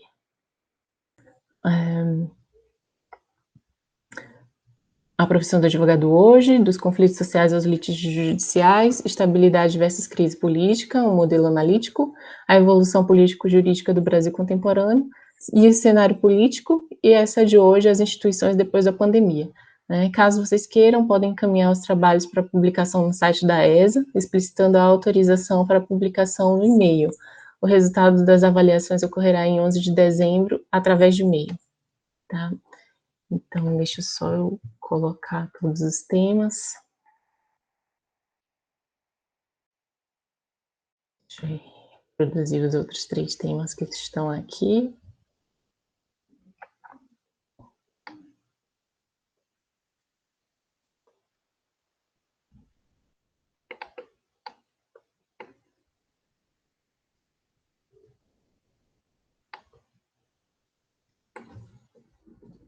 E fiquem à vontade, se quiserem expandir um pouco, né, o número de páginas e publicar, tá? Evolução político-jurídica do Brasil contemporâneo, cenário político, as instituições depois da pandemia. Ok? É isso, pessoal. Muito obrigada. Caso surja alguma dúvida, por favor, não hesitem em comentar, tanto no Google Class quanto por e-mail também. Ok? Então, fica assim. Resultado dia 11, envio até o dia 8, e um texto pode ser um ensaio, um artigo, um pequeno resumo expandido. Ok? Obrigada, Marcos. Obrigada, Rosemary. Obrigada a todos pela participação.